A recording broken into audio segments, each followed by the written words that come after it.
Welcome to my YouTube channel PSC solutions. അങ്ങനെ നമ്മുടെ LDCയുടെ തിരുവനന്തപുരത്തിനും അതുപോലെ തന്നെ ഖാദി ബോർഡ് LDCയുടെ മെയിൻസിനും ഇനി നമ്മുടെ മുമ്പിൽ വളരെ കുറച്ച് ദിവസമാണുള്ളൂ. അപ്പോൾ ആ ദിവസങ്ങൾ എങ്ങനെ പഠിക്കണം, ഏതൊക്കെ ടോപ്പിക്കിൽ ഫോക്കസ് ചെയ്യണം എന്നൊക്കെ പറഞ്ഞ് ഞാൻ വീഡിയോ ചെയ്തിട്ടുണ്ട്. അതിന്റെ ലിങ്ക് ഞാൻ താഴെ കൊടുത്തേക്കാം, അതിൽ കയറി നോക്കണം. അപ്പൊ അതിൽ ഞാൻ കറണ്ട് അഫയേഴ്സ് ഒക്കെ വളരെ ഡീറ്റെയിൽഡ് ആയിട്ട് ഒരുപാട് ക്വസ്റ്റ്യൻ പേപ്പേഴ്സ് അനലൈസ് ചെയ്ത് കറണ്ട് അഫയേഴ്സ് ഒക്കെ വളരെ ഡീറ്റെയിൽഡ് ആയിട്ട് തന്നെ ചെയ്തിട്ടുണ്ട്. അതുകൂടാതെ ബാക്കി എല്ലാ സബ്ജക്റ്റും ഹിസ്റ്ററിയും ജോഗ്രഫിയും കോൺസ്റ്റിറ്റ്യൂഷനും സയൻസും IT-യും ഇമ്പോർട്ടൻറ്റ് ആക്ട്സും എല്ലാ ഇതും ഞാൻ അതിനകത്ത് വ്യക്തമായിട്ട് തന്നെ ചെയ്തിട്ടുണ്ട്. അപ്പോൾ ആ വീഡിയോ കാണണം. അപ്പോൾ ആ വീഡിയോയിൽ പറഞ്ഞിരിക്കുന്ന ടോപ്പിക്സ് ആണ് ഞാൻ ഇന്ന് എടുക്കാൻ പോകുന്നത്. അപ്പോൾ അതിനകത്ത് പറഞ്ഞിരിക്കുന്ന കംപ്ലീറ്റ് ടോപ്പിക്സ് ഇനിയുള്ള ദിവസങ്ങളിൽ ചാനൽ അപ്ലോഡ് ചെയ്യുന്നതാണ്. അപ്പോൾ നിങ്ങൾ കണ്ടിട്ട് അഭിപ്രായങ്ങൾ പറയുക. ഓക്കെ, അപ്പോൾ ഞാൻ ആദ്യം എടുക്കാൻ പോകുന്നത് കറണ്ട് അഫയേഴ്സ് ആണ്. നമുക്കറിയാം കറണ്ട് അഫയേഴ്സ് 20 മാർക്കാണ് വെയിറ്റേജ്. അപ്പൊ ഇന്നലെ പറഞ്ഞപ്പോ ഞാൻ വളരെ ഡീറ്റെയിൽ ആയിട്ട് പറഞ്ഞ ഒരു ടോപ്പിക് ആയിരുന്നു COP. എന്താണ് COP? Conference of parties. ഇതെന്താണ്? യുണൈറ്റഡ് നേഷൻസിന്റെ ഐക്യരാഷ്ട്ര സംഘടനയുടെ കാലാവസ്ഥാ വ്യതിയാനവുമായിട്ട് ബന്ധപ്പെട്ട ഒരു സംഭവമാണ്. ഇപ്പൊ ലേറ്റസ്റ്റ് ആയിട്ട് അത് കഴിഞ്ഞു. യുണൈറ്റഡ് നേഷൻസിന്റെ, അതായത് UNFCCC. എന്താണ് UNFCCC? United nations framework convention on climate change. എന്താണ് ഫുൾ ഫോം?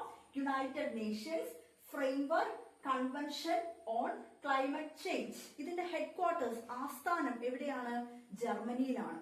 ഇതിന് കീഴിൽ വരുന്ന ഒരു ഇതാണ് എന്തെന്ന് പറയുന്നത് COP, കോൺഫറൻസ് ഓഫ് പാർട്ടീസ്. കാലാവസ്ഥാ വ്യതിയാനവുമായിട്ട് ബന്ധപ്പെട്ട് നടക്കുന്ന യുണൈറ്റഡ് നേഷൻസിന്റെ വലിയൊരു പ്രോഗ്രാമാണ്. അപ്പൊ ഇതുമായിട്ട് ബന്ധപ്പെട്ട് PSC ക്വസ്റ്റ്യൻസ് ചോദിക്കാറുണ്ട്. ഈ വർഷവും കഴിഞ്ഞ വർഷവും അതിന്റെ കഴിഞ്ഞ മുമ്പത്തെ വർഷവും നിങ്ങൾ എടുത്തു നോക്കിക്കോ, ക്വസ്റ്റ്യൻസ് ചോദിക്കുന്നുണ്ട്. ഈ 2024 തന്നെ ഒരുപാട് ക്വസ്റ്റ്യൻ പേപ്പേഴ്സിൽ COP, ഇപ്പൊ ഏറ്റവും ലാസ്റ്റ് നടന്നത് COP 28ാമത്തെയാണ്. അതും അവർ എക്സാമിന് ചോദിച്ചിട്ടുണ്ടായിരുന്നു. അപ്പൊ നമുക്ക് ഡീറ്റെയിൽ ആയിട്ട് തന്നെ പഠിക്കാം. COP എന്ന് പറഞ്ഞാൽ എന്താണ്? കോൺഫറൻസ് ഓഫ് പാർട്ടീസ്, യുണൈറ്റഡ് നേഷൻസിന്റെ കീഴിൽ ഉള്ളതാണ്. അപ്പൊ ഇതിന്റെ ആക്ച്വലി ഇത് സ്റ്റാർട്ട് ചെയ്യുന്നത് 2019, ഇത് സ്റ്റാർട്ട് ചെയ്യുന്നത് 1995ലാണ്. അന്ന് ഇതിന്റെ ആദ്യത്തെ സമ്മേളനം നടന്നത് ബെർലിനിൽ വെച്ചാണ്. എവിടെ വെച്ചാണ് ഇതിന്റെ ആദ്യത്തെ സമ്മേളനം നടന്നത്? ബെർലിനിൽ വെച്ചാണ്. ബെർലിൻ. 2019 കണക്കനുസരിച്ച് 197 അംഗങ്ങളാണ് ഇതിലുള്ളത്. ഓക്കെ, 2019 കണക്ക് അനുസരിച്ച് 197 അംഗങ്ങളുണ്ട്. ഇതിന്റെ ആദ്യത്തെ സമ്മേളനം നടന്നത് 1995 ബെർലിനിൽ വെച്ചാണ്. ഓക്കെ, ഇനി നമ്മുടെ PSC ചോദിക്കുന്നത് ഇതാണ്. COP 25 2019 നടന്നത് മാഡ്രിഡ്, സ്പെയിനിൽ വെച്ചായിരുന്നു. COP 26 2021 നടന്നത് ഗ്ലാസ്ഗോ, സ്കോട്ട്ലാൻഡ്. COP 27 2022 നടന്നത് ഈജിപ്തിൽ വെച്ചായിരുന്നു. COP 28 ദുബായിൽ വെച്ചായിരുന്നു. ദുബായിലും UAE-യിലും വെച്ചായിരുന്നു. അവിടുത്തെ എക്സ്പോ സിറ്റിയിലും ദുബായിലുമായിട്ടാണ് ഇത് നടന്നത്. ഈ COP 28 ഇപ്പൊ ഏറ്റവും അവസാനമായിട്ട് കഴിഞ്ഞത്. അത് PSC ഇപ്പോൾ ഒരുപാട് ക്വസ്റ്റ്യൻ പേപ്പേഴ്സിൽ ചോദിക്കുന്നുണ്ട്. COP 26 ഗ്ലാസ്ഗോയിൽ വെച്ച് നടന്നതും COP 27 ഈജിപ്തിൽ വെച്ച് നടന്നതൊക്കെ PYQs ആണ്. ഇനി ഇത് 33 നടക്കാൻ പോകുന്നത്, അതായത് 2028 ഇത് നടക്കാൻ പോകുന്നത് എവിടെ വെച്ചാണ്? ഇന്ത്യയിൽ വെച്ചാണ്. ഓക്കെ, നിലവിൽ അങ്ങനെയാണ് പറഞ്ഞിരിക്കുന്നത്, ഇന്ത്യയിൽ വെച്ചാണ്. അപ്പൊ ഇത് നിങ്ങൾ ഷുവർ ആയിട്ടും പഠിച്ചിരിക്കണം. ചിലപ്പോൾ സ്റ്റേറ്റ്മെന്റ്സ് ആയിട്ടും ചോദിക്കാം, ഓരോ വർഷത്തെ എങ്ങനെയാണെന്ന് ചോദിക്കാം. അപ്പൊ നോക്കിക്കേ, 2019 മാഡ്രിഡിൽ വെച്ച്, 2021 ഗ്ലാസ്ഗോ, 2022 ഈജിപ്റ്റ്, 2023 അതായത് COP 28 നടന്നത് ദുബായിൽ വെച്ചാണ്. ഓക്കെ, ഇനി അടുത്തത് നമ്മളെ PSCയില് കറണ്ട് അഫയേഴ്സിൽ സ്ഥിരമായിട്ട് ചോദിക്കുന്ന ഒരു സെക്ഷനാണ് നമ്മുടെ റിപ്പബ്ലിക് ദിനത്തില്. ജനുവരി 26 നമ്മുടെ റിപ്പബ്ലിക് ദിനത്തിന് നമ്മൾ ഓരോരോ അതിഥികളെ ഓരോ രാജ്യത്ത് നിന്ന് ക്ഷണിക്കാറുണ്ട്. അവരാരൊക്കെയാണ് ചോദിക്കാറുണ്ട്. ഈ വർഷം നടന്ന ഒരു എക്സാമിന് നമ്മുടെ ആദ്യത്തെ റിപ്പബ്ലിക് ദിനം എന്നാണ്? 1950 ജനുവരി 26 നമ്മുടെ ആദ്യത്തെ റിപ്പബ്ലിക് ദിനം. ആ റിപ്പബ്ലിക് ദിനത്തിന്റെ മുഖ്യ അതിഥി ആരാന്ന് ചോദിച്ചിട്ടുണ്ടായിരുന്നു. ആരായിരുന്നു? 1950 ജനുവരി 26 സുകാർണോ ആരാണ്? ഇന്തോനേഷ്യയുടെ പ്രസിഡന്റ് ആണ്. ഇന്തോനേഷ്യയുടെ പ്രസിഡന്റ് ആണ് സുകാർണോ. ഇനി 1961 റിപ്പബ്ലിക് ഡേയുടെ നമ്മുടെ അതിഥിയായിട്ട് വന്നത് എലിസബത്ത് രാജ്ഞിയാണ്. ആരാണ് 1961 വന്നത്? എലിസബത്ത് രാജ്ഞിയാണ്. ഇത് ഞാൻ പറഞ്ഞത് ജസ്റ്റ് ഒന്ന് പറയുകയാണ്, കാരണം അവര് മരിച്ചിട്ട് ഇപ്പൊ അധികം ആയില്ല, അതുകൊണ്ട് ജസ്റ്റ് ഒന്ന് പറഞ്ഞു എന്നുള്ളൂ. അപ്പൊ ആദ്യത്തെ റിപ്പബ്ലിക് ഡേക്ക് നമ്മുടെ അതിഥിയായിട്ട് വന്നത്, നമ്മുടെ ഇന്ത്യയുടെ അതിഥിയായിട്ട് വന്നത് ഇന്തോനേഷ്യൻ പ്രസിഡന്റായ സുകാർണോ ആയിരുന്നു. 1961 എലിസബത്ത് രാജ്ഞി ആയിരുന്നു. ഓക്കെ, ഇനി 2020 ബ്രസീലിന്റെ പ്രസിഡന്റായ ജയർ ബോൾസനാരോ. ആരാണ്?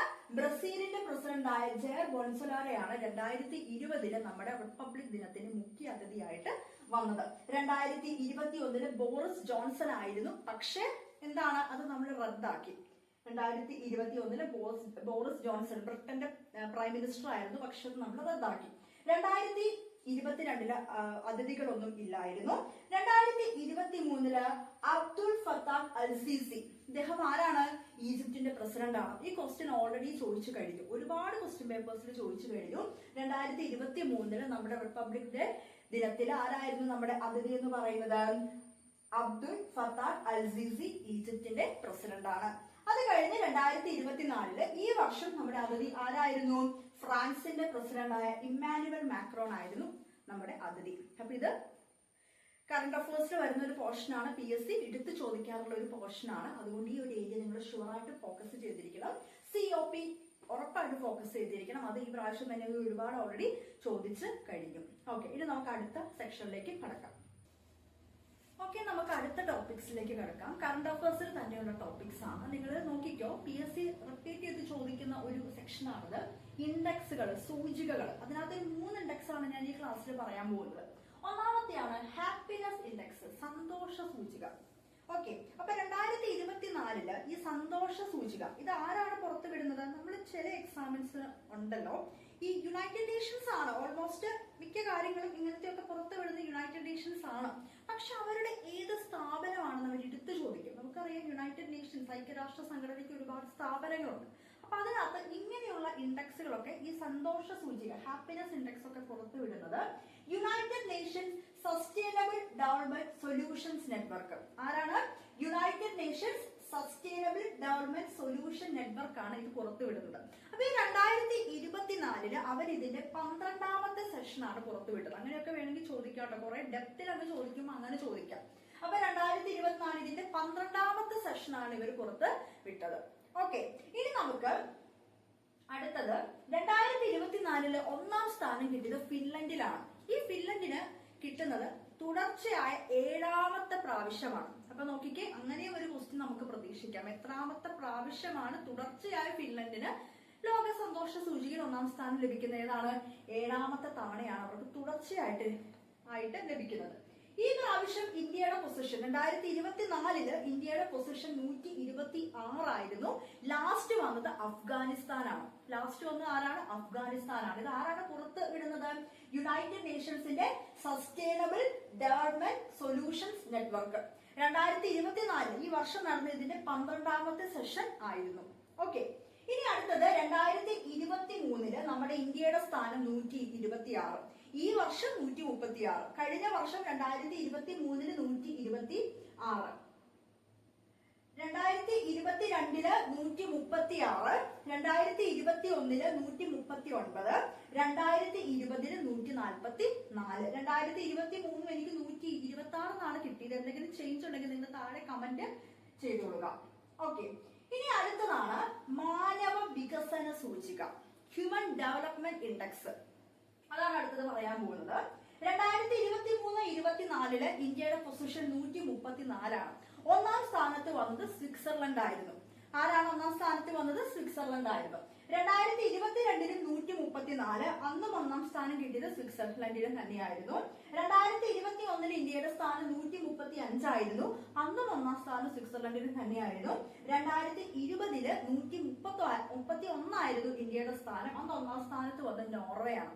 അപ്പൊ ഈ മാനവ വികസന സൂചിക, നിങ്ങൾ ഈ ഇൻഡെക്സ് ഇതാണ് എനിക്ക് കിട്ടിയത്. എന്തെങ്കിലും ചേഞ്ച് ഉണ്ടെങ്കിൽ നിങ്ങൾ താഴെ പറയണം. കാരണം പല സ്ഥലത്തു നിന്നും പല നമ്പറാണ് വന്നത്. അപ്പൊ ഞാൻ ഇതങ്ങ് എഴുതി. എന്തെങ്കിലും ചേഞ്ച് ഉണ്ടെങ്കിൽ നിങ്ങൾ താഴെ കമന്റ് ചെയ്യുക. ഇനി വേൾഡ് ബാങ്കിന്റെ ലോജിസ്റ്റിക് ഇൻഡെക്സ്. വേൾഡ് ബാങ്കിന്റെ ലോജിസ്റ്റിക് ഇൻഡെക്സ് 2023 ഇന്ത്യയുടെ പൊസിഷൻ 38 ആണ്. 1ാമത് സിംഗപ്പൂരാണ്. ഓക്കെ, ഇന്ത്യയുടെ പൊസിഷൻ 38 ആണ്. 1ാമത് സിംഗപ്പൂരാണ്. ഓക്കെ, അപ്പോൾ ഹാപ്പിനെസ് ഇൻഡെക്സ്, സന്തോഷ സൂചിക, മാനവ വികസന സൂചിക, വേൾഡ് ബാങ്കിന്റെ ലോജിസ്റ്റിക്സ് ഇൻഡെക്സ്, ഇതെല്ലാം PSC ചോദിക്കുന്നതാണ്. അത് ഹാപ്പിനെസ് ഇൻഡെക്സ്, സന്തോഷ സൂചിക, നമ്മൾ ഒരു കാര്യം ശ്രദ്ധിക്കണം, ഫിൻലൻഡിന് തുടർച്ചയായ 7ാം പ്രാവശ്യമാണ് കിട്ടുന്നത്. ഇത് പുറത്തുവിടുന്ന ആരാണ്? യുണൈറ്റഡ് നേഷൻസിന്റെ സസ്റ്റൈനബിൾ ഡെവലപ്മെന്റ് സൊല്യൂഷൻസ് നെറ്റ്വർക്ക് ആണ് 12ാമത്തെ സെഷനാണ് ഈ വർഷം നടന്നത്. ഓക്കെ, അപ്പൊ കറണ്ട് അഫയേഴ്സിൽ ഞാൻ ഇന്നലെ എന്റെ ക്ലാസ്സിനകത്ത് ഞാൻ ഇട്ടിട്ടുണ്ടായിരുന്നു PSC റിപ്പീറ്റ് ചെയ്ത് ചോദിക്കുന്ന പോർഷൻസ് എന്ന് പറഞ്ഞു. അതിനകത്തുള്ള കുറച്ച് പോർഷൻസ് ആണ് ഞാൻ ഇപ്പൊ ഇവിടെ എടുത്തത്. ഇനി അടുത്തത് ഹിസ്റ്ററിയുടെ ആണ്. ഹിസ്റ്ററി PSC സ്ഥിരമായിട്ട് ചോദിക്കുന്ന കുറച്ച് പോർഷൻസിനടുത്ത് ഞാൻ ഹിസ്റ്ററിയുടെ ആണ് എഴുതാൻ പോകുന്നത്. ഓക്കെ, 1857 വിപ്ലവം. 1857 വിപ്ലവം ഒരുപാട് ക്വസ്റ്റ്യൻ പേപ്പേഴ്സിൽ റിപ്പീറ്റ് ചെയ്യുന്നുണ്ട്. അതിനകത്ത് അവർ ഏറ്റവും കൂടുതൽ ചോദിക്കുന്ന കാര്യമാണ് ഓരോ പ്രദേശത്തും ഓരോ നാട്ടിലും ആരാണ് വിപ്ലവം നയിച്ചത്. അതാണ് മെയിൻ ആയിട്ട് സ്ഥിരമായിട്ടും കണ്ടുവരുന്ന ഒരു ഇത്. അപ്പൊ അതിനു മുമ്പ് ജസ്റ്റ് 1857 വിപ്ലവത്തെ കുറിച്ചൊന്ന് പറയാം. 1857 വിപ്ലവത്തെ ഒന്നാം സ്വാതന്ത്ര്യ സമരം, ശിപ്പായി ലഹള, അങ്ങനെ പല പേരുകളിൽ ഇത് അറിയപ്പെടുന്നുണ്ട്. മഹാവിപ്ലവം, ഇന്ത്യൻ ലഹള, 1857 കലാപം, അങ്ങനെ പല പേരുകളിൽ 1857 റിവോൾട്ട് അറിയപ്പെടുന്നുണ്ട്. ഇതെന്നാണ് സ്റ്റാർട്ട് ചെയ്തത്? 1857 മെയ് 10 ഉത്തർപ്രദേശിലെ മീററ്റിലാണ് ഇത് സ്റ്റാർട്ട് ചെയ്യുന്നത്. എവിടെയാണ് സ്റ്റാർട്ട് ചെയ്യുന്നത്? മീററ്റിലാണ് സ്റ്റാർട്ട് ചെയ്യുന്നത്. 1857 മെയ് 10 മീററ്റിലാണ് വിപ്ലവം സ്റ്റാർട്ട് ചെയ്യുന്നത്. ഇതിന്റെ ആദ്യ രക്തസാക്ഷി ആരായിരുന്നു? മംഗൾ പാണ്ഡെ ആയിരുന്നു ആദ്യത്തെ രക്തസാക്ഷി. ആരായിരുന്നു? മംഗൾ പാണ്ഡെ ആയിരുന്നു ആദ്യത്തെ രക്തസാക്ഷി. അതുകൂടാതെ ഈ റിവോൾട്ട്, വിപ്ലവം അല്ലെങ്കിൽ ഈ കലാപം നടക്കുന്ന സമയത്തെ മുഗൾ ഭരണാധികാരി ആരായിരുന്നു? ബഹദൂർ ഷാ രണ്ടാമനായിരുന്നു മുഗൾ ഭരണാധികാരി.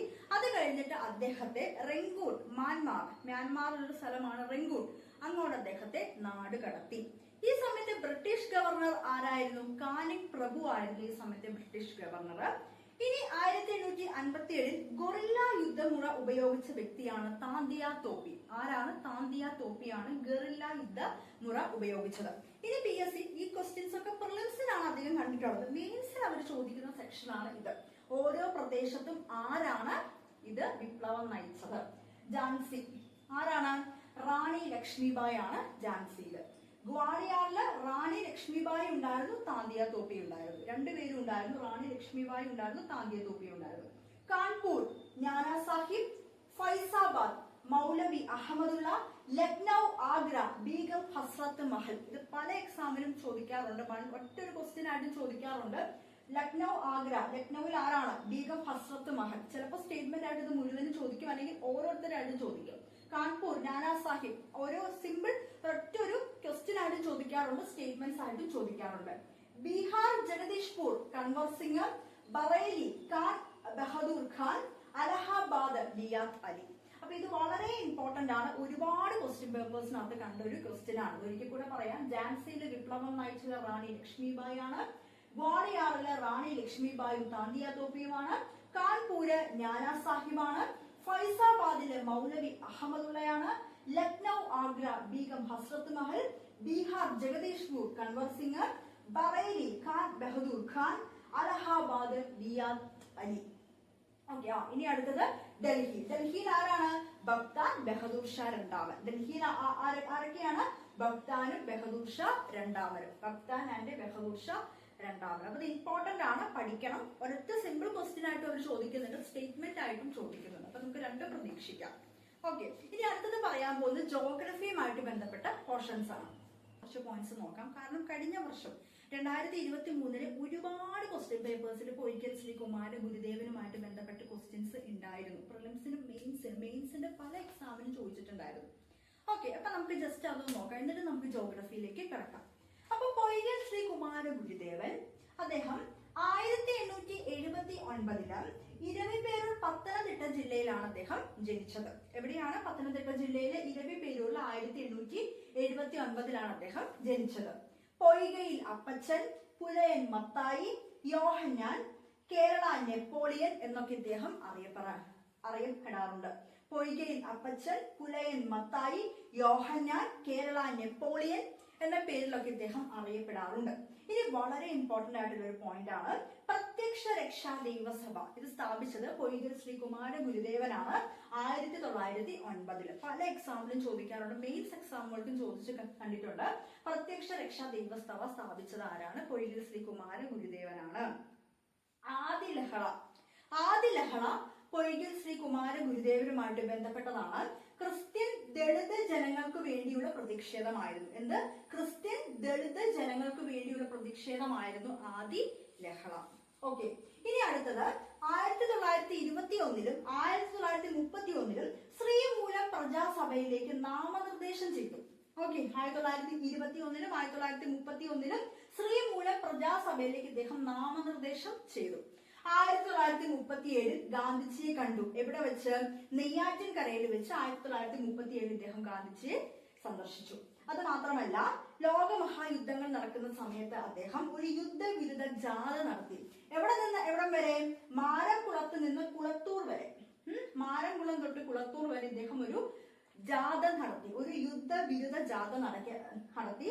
സമാധാനം, ലോകത്തിന് സമാധാനം എന്നതായിരുന്നു അതിന്റെ മുദ്രാവാക്യം. 1979 അദ്ദേഹം അന്തരിച്ചു. അപ്പൊ പൊയ്കൽ ശ്രീ കുമാര ഗുരുദേവൻ കഴിഞ്ഞ വർഷത്തെ 2023 ക്വസ്റ്റ്യൻ പേപ്പേഴ്സിൽ ഒരുപാട് ക്വസ്റ്റ്യൻ പേപ്പേഴ്സിൽ കണ്ടതാണ്, മെയിൻസിലും കണ്ടു. അതുകൊണ്ടാണ് പൊയ്കൽ ശ്രീ കുമാര ഗുരുദേവന്റെ ക്ലാസ് എടുത്തത്. എല്ലാ നവോത്ഥാന നായകന്മാരെ കുറിച്ച് നമ്മൾ പഠിച്ചിട്ടുണ്ട്. ഇപ്പൊ വക്കം അബ്ദുൽ ഖാദർ മൗലവി ഈ വർഷം നമുക്കൊരു ക്വസ്റ്റ്യൻ ഷുവർ ആയിട്ടും പ്രതീക്ഷിക്കാം. അയ്യങ്കാളി, ചട്ടമ്പി സ്വാമികൾ, ശ്രീ നാരായണ ഗുരു, അതുപോലെ തന്നെ പണ്ഡിറ്റ് കറുപ്പൻ, ഇവരൊക്കെ ആയിട്ട് ബന്ധപ്പെട്ട ഒരുപാട് ക്വസ്റ്റ്യൻസ് വരുന്നുണ്ട്.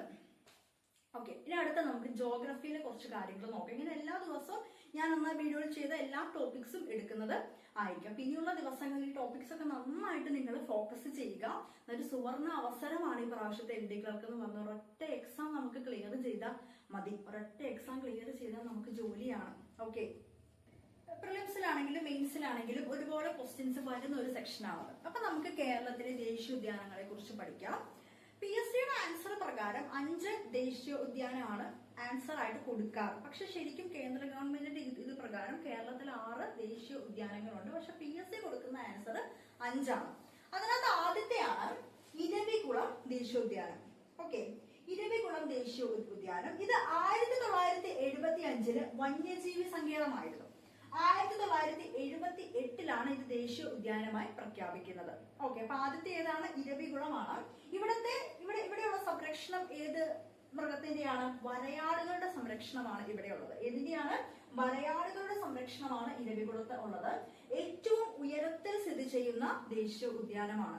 ഓക്കെ, നമ്മൾ ഈ പറയുന്ന 5 ദേശീയ ഉദ്യാനത്തിലും ഒരെണ്ണം ഒഴിച്ച് ബാക്കി എല്ലാം ഇടുക്കി ജില്ലയിലാണ്. ഒരെണ്ണം ഏതാണ്? Silent Valley. അത് പാലക്കാട് മണ്ണാർക്കാട് താലൂക്കിലാണ്.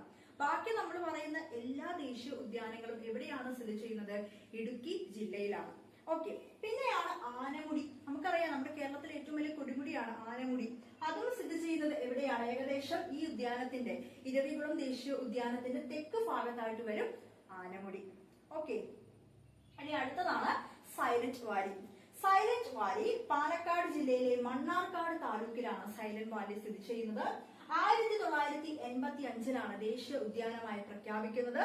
ഇത് ദേശീയ ഉദ്യാനമായിട്ട് പ്രഖ്യാപിച്ചു. ആ സമയത്ത് ഇന്ദിരാഗാന്ധി ആയിരുന്നു. അതിനുശേഷം ഇതിന്റെ മായിട്ടുള്ള ഉദ്ഘാടനം ചെയ്തത് രാജീവ് ഗാന്ധിയുടെ സമയത്തായിരുന്നു. ഓക്കെ, ഇനി 2007 ഇതിനെ ബഫർ സോൺ ആയിട്ട് പ്രഖ്യാപിക്കുന്നത്. 2007 ബഫർ സോൺ ആയിട്ട് പ്രഖ്യാപിക്കുന്നത്. അതുപോലെ തന്നെ നമുക്കറിയാം വംശനാശ ഭീഷണി നേരിടുന്ന സിംഹവാരൻ കുരങ്ങുകൾ ഇവിടെയുണ്ട്. വെടിപ്ലാവിന്റെ സാന്നിധ്യം ഇവിടെയുണ്ട്. അങ്ങനെയുള്ള കുറെ കാര്യങ്ങളും സൈലന്റ് വാലിനെ കുറിച്ച് നമ്മൾ കേൾക്കുന്നതാണ്. പിന്നെ ഇതെന്താണ്? ഇതൊരു ഏറ്റവും വലിയ മഴക്കാടാണ് സൈലന്റ് വാലി. ഓക്കെ, ഇനി ഉണ്ട് കുറച്ച് പോയിന്റ്സ്. ഞാൻ പെട്ടെന്ന് ജനറൽ ആയിട്ടുള്ള കുറച്ച് പോയിന്റ്സ് ആണ് പറഞ്ഞത്. അപ്പൊ നിങ്ങൾ പഠിക്കുമ്പോൾ നിങ്ങളുടെ കയ്യിൽ റാങ്ക് ഫയൽ ഒക്കെ ഉണ്ടെങ്കിൽ അത് വെച്ച് കുറച്ചും കൂടെ ഡെപ്തിൽ പഠിക്കുക. നമ്മൾ ഏറ്റവും മെയിൻ ആയിട്ടുള്ള പോയിന്റ്സ് ആണ് ഫോക്കസ് ചെയ്യുന്നത്. ഓക്കെ, ഇനി അടുത്തതാണ് പാമ്പാടും ചോല. ഏറ്റവും ചെറുതാണ് പാമ്പാടും ചോല. 2004 പദവി കിട്ടുന്നത്. മറയൂരാണ്. അതൊക്കെ ഇടുക്കിയിലാണ്. സൈലന്റ് വാലി മാത്രമാണ് പാലക്കാടുള്ളൂ. മതികെട്ടാൻ ചോല ഇത് എവിടെയാണ്? ഉടുമ്പൻചോല താലൂക്കിലാണ്. 2003 കിട്ടുന്നത്. പെരിയാറ് എവിടെയാണ്? ഇടുക്കി പീരുവേലാണ്. 1982 കിട്ടുന്നത്. അടുത്തത് ആനമുടിച്ചോല. 2003 ആനമുടിച്ചോലയ്ക്കും കിട്ടുന്നത്. അതിലൂടെ തൂവാനം വെള്ളച്ചാട്ടം പോകുന്നുണ്ട്. ഓക്കെ, അപ്പോ ദേശീയ ഉദ്യാനങ്ങള് PSCയുടെ ആൻസർ പ്രകാരം 5 ശരിക്കും കേന്ദ്ര ഗവൺമെന്റിന്റെ ഇത് പ്രകാരം 6 ഇരവികുളം ആണ് ഏറ്റവും ആദ്യത്തെ, ഏറ്റവും ഉയരത്തിൽ സ്ഥിതി ചെയ്യുന്നത് ഇരവികുളമാണ്. സൈലന്റ് വാലി, പാമ്പാടും ചോല, മതികെട്ടാൻ ചോല, പെരിയാറ്, ആനമുടിച്ചോല. അതിനകത്ത് സൈലന്റ് വാലി ഒഴിച്ച് ബാക്കി എല്ലാം ഇടുക്കി ജില്ലയിലാണ് സ്ഥിതി ചെയ്യുന്നത്. അപ്പൊ ഇമ്പോർട്ടന്റ് ആണ്. എക്സാമിന് ചോദിക്കുന്നുണ്ട് ക്വസ്റ്റ്യൻസ്. മെയിൻസിനാണെങ്കിൽ ക്വസ്റ്റ്യൻസ് ഈ പോർഷനിൽ നിന്ന് വരുന്നുണ്ട്. ഓക്കെ, അടുത്ത് നമുക്ക് ചുരങ്ങൾ പഠിക്കാം. നമ്മുടെ കേരളത്തിലെയും ഇന്ത്യയിലെയും മെയിൻ ആയിട്ടുള്ള ചുരങ്ങളാണ് അടുത്ത് ഞാൻ പറയാൻ പോകുന്നത്. ഓക്കെ ഉള്ളതാണ്. മെയിൻസിൽ ഇന്ത്യയിൽ നമ്മുടെ SSCRT കിടക്കുന്ന കുറച്ച് ചുരങ്ങളുണ്ട്, അവരെടുത്ത് ചോദിക്കാറുണ്ട്. കഴിഞ്ഞ പ്രാവശ്യത്തെ LDC മെയിൻസിന് ഒരു ക്വസ്റ്റ്യൻ വന്നിട്ടുണ്ടായിരുന്നു. അപ്പൊ നമുക്ക് അതിലേക്ക് കടക്കാം. ബോണ്ടില ചുരം അരുണാചൽ പ്രദേശിനെയും ടിബറ്റിനെയും ബന്ധിപ്പിക്കുന്നു. ബോണ്ടില ചുരം അരുണാചൽ പ്രദേശ്, ടിബറ്റ്. സോജില ശ്രീനഗറിലെ കാർഗിലിനെ. ശ്രീനഗർ കാർഗിൽ SCRT കിടക്കുന്നതാട്ടോ Zojila, Srinagar Kargil. Shipkila Himachal Pradesh, Tibet. Shipkila Himachal Pradesh, Tibet SSCRT ആണ്. നാദുല സിക്കിം, ടിബറ്റ്, അതും SSCRT ആണ്, Sikkim, Tibet. Zojila Srinagar Kargil, Shipkila Himachal Pradesh, Tibet, Nathula Sikkim, Tibet. ഇത് മൂന്നും SSCRT കിടക്കുന്നതാണ്. കഴിഞ്ഞ വർഷത്തെ ലാസ്റ്റ് നടന്ന LDC മീൻസിന് നാദുല ചുരം ഏതിനൊക്കെ തമ്മിൽ ബന്ധിപ്പിക്കുന്ന ക്വസ്റ്റ്യൻ വന്നിട്ടുണ്ടായിരുന്നു, Sikkim, Tibet. Okay. Dihang Arunachal Pradesh, Myanmar. Arunachal Pradesh, Myanmar. Khyber Afghanistan, Pakistan. Bolan Pakistan, Afghanistan. ഇന്ത്യയിലേക്കുള്ള പ്രവേശന കവാടം എന്നൊക്കെ ബോളാൻ ചുരം അറിയപ്പെടുന്നുണ്ട്. ലിപു ലേക്ക് ഉത്തരാഖണ്ഡിനെയും ടിബറ്റിനെയും. യുടിന്ന് എഴുതിയിരിക്കുന്ന ഉത്തരാഖണ്ഡ് ആണ്. ഉത്തരാഖണ്ഡിനെയും ടിബറ്റിനെയും. ഒരു കാര്യം ശ്രദ്ധിക്കണം, ലിപു ലേക്കും എന്താണ് SSCRT പറഞ്ഞിരിക്കുന്നതാണ്. സോജില, ഷിപ്കില, നാദുല, ലിപു ലേക്ക്, ഇത് 4 നമ്മുടെ SSCRT പറഞ്ഞിരിക്കുന്നതാണ്. നാദുല ഓൾറെഡി കഴിഞ്ഞ വർഷം നടത്തിയ LDC മെയിൻസിന് 21 നടന്ന LDC മെയിൻസിന് ഓൾറെഡി ചോദിച്ചിട്ടുണ്ട്. അതുപോലെ തന്നെ ഈ ചുരങ്ങളെല്ലാം ഇപ്പോഴും അവർ ചോദിക്കാറ് ഉള്ളതാണ്. കാരക്കോറം ലഡാക്കിനെയും ചൈനയെയും തമ്മിൽ ബന്ധിപ്പിക്കുന്നതാണ്. ഇത് നമ്മുടെ ഇന്ത്യയിൽ നമ്മൾ പറയുമ്പോഴുള്ള ചുരങ്ങളാണ് ഈ പറഞ്ഞിരിക്കുന്നത്. ഇനി നമ്മുടെ കേരളത്തിലേക്ക് വരുമ്പോൾ പശ്ചിമഘട്ടവുമായിട്ട് ബന്ധപ്പെട്ട് വേണം നമ്മൾ പറയാൻ. പശ്ചിമഘട്ടത്തിൽ ടോട്ടൽ 16 ചുരങ്ങളാണ് ഉള്ളത്. ഓക്കെ, എത്ര ഇതാണ് ഉള്ളത്? 16 ചുരങ്ങളാണ് പശ്ചിമഘട്ടത്തിൽ മുഴുവനും ഉള്ളത്. അതിനകത്ത് ഏറ്റവും വലുത് പാലക്കാട് ചുരമാണ്. പശ്ചിമഘട്ടത്തിലെയും അതുപോലെ തന്നെ നമ്മുടെ കേരളത്തിലെയും 2 സ്ഥലത്തെയും, പശ്ചിമഘട്ടം നമ്മൾ കൺസിഡർ ചെയ്യുമ്പോഴും കേരളം കൺസിഡർ ചെയ്യുമ്പോഴും ഏറ്റവും വലിയ ചുരം ഏതാണ്? പാലക്കാട് ചുരമാണ്. ഓക്കെ, ഈ പാലക്കാട് ചുരത്തിന്റെ വീതി എത്രയാണ്?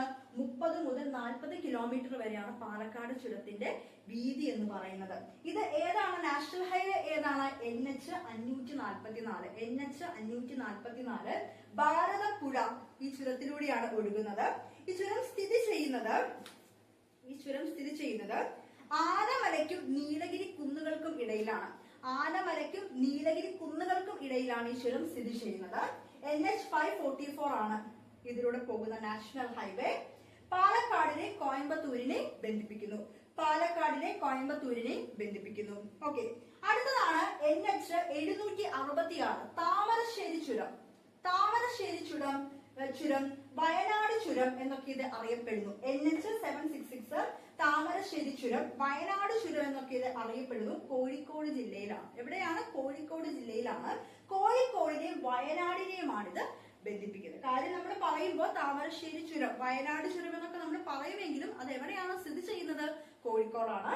കോഴിക്കോടിനെ വയനാടിനെയും ബന്ധിപ്പിക്കുന്നു. അപ്പൊ നമ്മുടെ കേരളത്തിലെ ഏറ്റവും വലിയ ചുരം ഏതാണ്? പാലക്കാട് ചുരമാണ്. NH 544 ആണ്. പാലക്കാടിനെയും കോയമ്പത്തൂരിനെയും ബന്ധിപ്പിക്കുന്നു. 30 മുതൽ 40 കിലോമീറ്റർ വരെയാണ് അതിന്റെ വീതി വരുന്നത്. പശ്ചിമഘട്ടത്തിൽ മുഴുവൻ 16 ചുരങ്ങളാണ് ഉള്ളത്. ഓക്കെ, കുറച്ച് കൂടി ഉണ്ട് നമ്മൾക്ക് ചുരങ്ങൾ കേരളത്തിലെ. അതാണ് അടുത്തത്. ചെങ്കോട്ട ചുരം എന്ന് അറിയപ്പെടുന്നു. NH 744 ആണ് നാഷണൽ ഹൈവേ. പുനലൂരിനെയും ചെങ്കോട്ടയെയും എന്ത് ചെയ്യുന്നു? ബന്ധിപ്പിക്കുന്നു. പുനലൂരിനെയും ചെങ്കോട്ടയും ബന്ധിപ്പിക്കുന്നു. ആര്യങ്കാവ് ചുരം. ബോഡി നായ്ക്കന്നൂർ ചുരം NH 85 ആണ്. ഇടുക്കി മധുരൈ. ബോഡി നായ്ക്കന്നൂർ NH 85 ഇടുക്കി മധുരൈ. ബന്ദിപ്പൂർ വന്യജീവി സങ്കേതത്തിലുള്ള അവിടെയുള്ള ചുരമാണ് പേരമ്പാടി ചുരം. കണ്ണൂരിനെയും കൂർഗിനെയും ബന്ധിപ്പിക്കുന്നു. എവിടെയാണ്? ബന്ദിപ്പൂർ വന്യജീവി സങ്കേതം. അവിടെയുള്ള ചുരമാണ് പേരമ്പാടി ചുരം. കണ്ണൂരിനെയും കൂർഗിനെയും ബന്ധിപ്പിക്കുന്നു. നാടുകാണി ചുരം നിലമ്പൂര്, ഗൂഡല്ലൂര്. ഏതൊക്കെയാണ് നാടുകാണി ചുരം? നിലമ്പൂര്, ഗൂഡല്ലൂര്. മലപ്പുറത്താണ് നാടുകാണി ചുരം. പാൽ ചുരം വയനാടിനെയും കണ്ണൂരിനെയും ബന്ധിപ്പിക്കുന്നു. പെരിയ ചുരം മാനന്തവാടിയെ മൈസൂരിനെയും ബന്ധിപ്പിക്കുന്നു. ഓക്കെ, പാൽച്ചുരം വയനാട്, കണ്ണൂര്. പെരിയ ചുരം മാനന്തവാടി, മൈസൂർ. നാടുകാണി ചുരം നിലമ്പൂർ, ഗൂഡല്ലൂർ. പേരമ്പാടി ചുരം കണ്ണൂർ, കൂർഗ്. ബോഡി നായ്ക്കന്നൂർ ഇടുക്കി, മധുരൈ. ആര്യൻകാവ്, പുനലൂർ, ചെങ്കോട്ട. അപ്പൊ ചുരങ്ങൾ ഇമ്പോർട്ടന്റ് ആണ്. കൂടുതലും മെയിൻസിനകത്ത് കണ്ടിരിക്കുന്നത് ഇന്ത്യയിലുള്ള SSCRT പറയുന്ന ഷിപ്കില, നാദുല ആ ചുരങ്ങളാണ്, ലിബ് ലേക്ക്, അതൊക്കെയാണ് മെയിൻ ആയിട്ട് കാണാറ്. അപ്പൊ ഇത് നമ്മൾ പഠിച്ചിരിക്കണം, സിലബസിനകത്തുള്ള ഒരു പോർഷൻ ആണ്. ഓക്കെ, ഇനി അടുത്തതാണ് സെൻസസ്.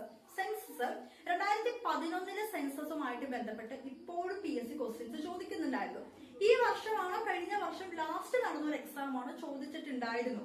അപ്പൊ അതിലെ ഫാക്ട്സും കൂടെ നമ്മൾ പഠിക്കുന്ന നല്ല കാര്യമായിരിക്കും. ഒരു മാർക്ക് നമുക്ക് വെറുതെ കളയണ്ടല്ലോ.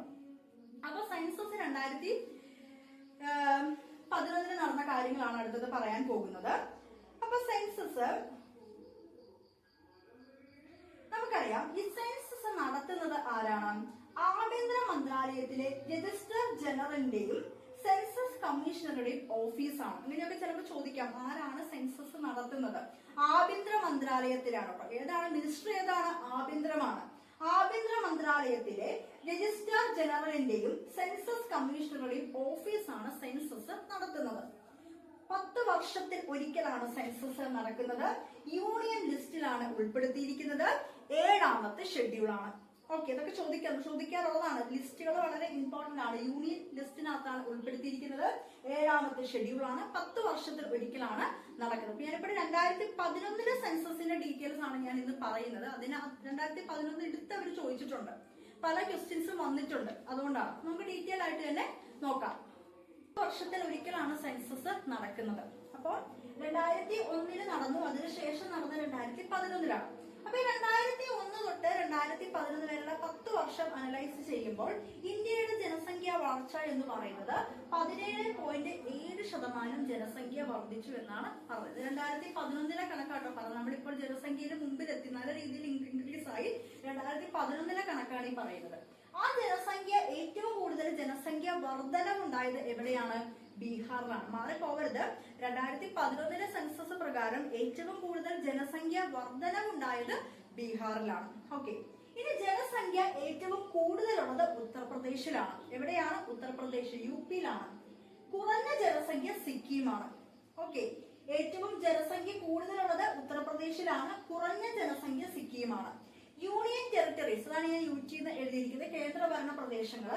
ഏറ്റവും കൂടുതൽ ഡൽഹിയാണ്, ഏറ്റവും കുറവ് ലക്ഷദ്വീപാണ്. ഈ ലക്ഷദ്വീപ് നിങ്ങൾക്ക് ഒന്ന് ചെക്ക് ചെയ്യണം കേട്ടോ. എനിക്ക് ചെയ്തപ്പോൾ ലക്ഷദ്വീപ് എന്നാണ് കിട്ടിയത്. എന്തെങ്കിലും മാറ്റം ഉണ്ടെങ്കിൽ നിങ്ങൾ താഴെ ഒന്ന് കമന്റ് ചെയ്യണം. ഓക്കെ, യൂണിയൻ ടെറിട്ടറീസിൽ കേന്ദ്രഭരണ പ്രദേശങ്ങൾ ജനസംഖ്യ ഏറ്റവും കൂടുതലുള്ളത് 2011 സെൻസസ് പ്രകാരം ഡൽഹിയിലാണ്, ഏറ്റവും കുറവുള്ളത് ലക്ഷദ്വീപിലാണ്. ഓക്കെ, അപ്പൊ ഫസ്റ്റ് ആരാണ്? ഉത്തർപ്രദേശ്. ലാസ്റ്റ് ആരാണ്? സിക്കിം. അടുത്തത് നഗര ജനസംഖ്യ. നഗര ജനസംഖ്യ ഏറ്റവും കൂടുതലുള്ളത് ഗോവയിലാണ്. എവിടെയാണ് ഏറ്റവും കൂടുതലുള്ളത്? ഗോവയിലാണ് നഗര ജനസംഖ്യ ഏറ്റവും കൂടുതൽ ഉള്ളത്. ഇനി ജനസംഖ്യാ നിരക്കില് ഒരു നെഗറ്റീവ് ഗ്രോത്ത് കാണിച്ചതാണ്.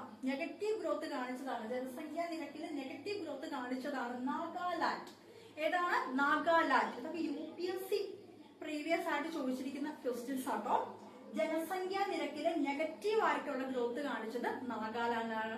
2011 സെൻസസ് പ്രകാരം. അടുത്തത് സാക്ഷരത. ഇന്ത്യയിൽ 74% ആയിരുന്നു ലിറ്ററസി റേറ്റ്.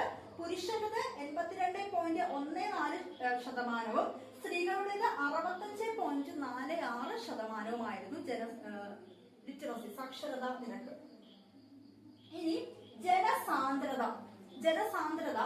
1ാം സ്ഥാനത്ത് ബീഹാർ ആയിരുന്നു. പോപ്പുലേഷൻ ഡെൻസിറ്റി, ജനസാന്ദ്രത.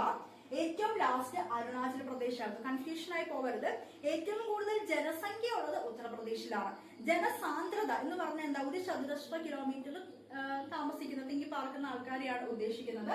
അത് കൂടുതൽ ബീഹാറാണ്. ഓക്കെ, ഈ ഡേറ്റയിൽ എന്തെങ്കിലും മാറ്റം ഉണ്ടെങ്കിൽ, എന്തെങ്കിലും മിസ്റ്റേക്ക് ഉണ്ടെങ്കിൽ നിങ്ങൾ താഴെ കമന്റ് ചെയ്യണം. എനിക്ക് കിട്ടിയത് ഇങ്ങനെയാണ്, കാരണം പല സ്ഥലത്തും പലതാണ്. 2011 നടന്ന സെൻസസ് അല്ലേ, പല സ്ഥലത്തും പലതാണ് ആൻസേഴ്സ്. ലാസ്റ്റ് അരുണാചൽ പ്രദേശാണ്. യൂണിയൻ ടെറിട്ടറീസ്, കേന്ദ്രഭരണ പ്രദേശങ്ങളിലേക്ക് പോകുമ്പോൾ ഡൽഹിയാണ്. ഏറ്റവും കുറവ് ദാദ്ര ആൻഡ് നാഗർ ഹവേലിയാണ്. 2011 കണക്കാട്ടോ പറയുന്നത്.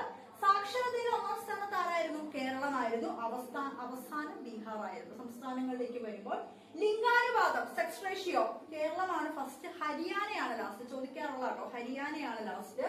പിന്നെ നമ്മുടെ ഇന്ത്യയിലെ ലിംഗാനുപാതം എന്ന് പറയുന്നത് 1000 പുരുഷന് 940 സ്ത്രീ എന്നുള്ളത്. പുരുഷൻ ഈസ്റ്റ് സ്ത്രീ എന്ന് പറയുന്നത് എത്രയാണ്?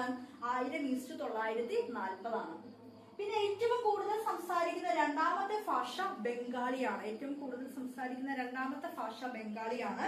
അതുപോലെ തന്നെ ഏറ്റവും കൂടുതൽ കടുവകൾ ഉള്ളത് മധ്യപ്രദേശിലാണ്. അന്നത്തെ സെൻസസ് പ്രകാരം ഏറ്റവും കൂടുതൽ കടുവകൾ ഉള്ളത് മധ്യപ്രദേശിലാണ്. അതുപോലെ തന്നെ ഏറ്റവും കൂടുതൽ സംസാരിക്കുന്ന രണ്ടാമത്തെ ഭാഷ ബംഗാളിയാണ്.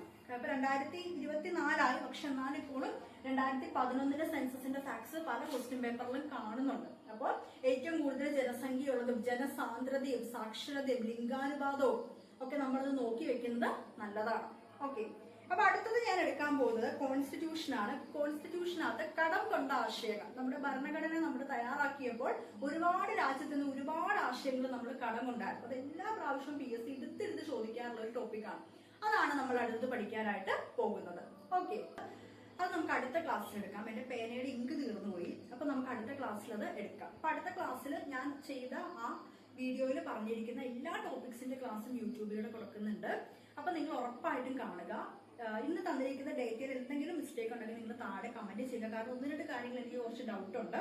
പിന്നെയുള്ള ദിവസങ്ങളിൽ ഇതുപോലെ തന്നെ എല്ലാ സബ്ജക്റ്റും ഇൻക്ലൂഡ് ചെയ്ത്, ഇനി വരും ദിവസങ്ങളിൽ മാത്സും മലയാളം ഇംഗ്ലീഷും ഒക്കെ ഇൻക്ലൂഡ് ചെയ്ത് ക്വസ്റ്റ്യൻസ് ആയിട്ട് ഒരു ഫുൾ വീഡിയോ ആയിട്ടായിരിക്കും വരുന്നത്. ഇനിയുള്ള ദിവസങ്ങൾ നന്നായിട്ട് ക്വസ്റ്റ്യൻസ് പ്രാക്ടീസ് ചെയ്യുക. ഒരു കാരണവശാലും ഇനിയുള്ള ദിവസങ്ങൾ മിസ്സാക്കി കളയരുത്. ഗാന്ധി ബോർഡിന്റെ മെയിൻസ് ഉള്ളവർ, തിരുവനന്തപുരത്തിന്റെ LDC കാരും. ഓക്കെ, അപ്പൊ താങ്ക് യു.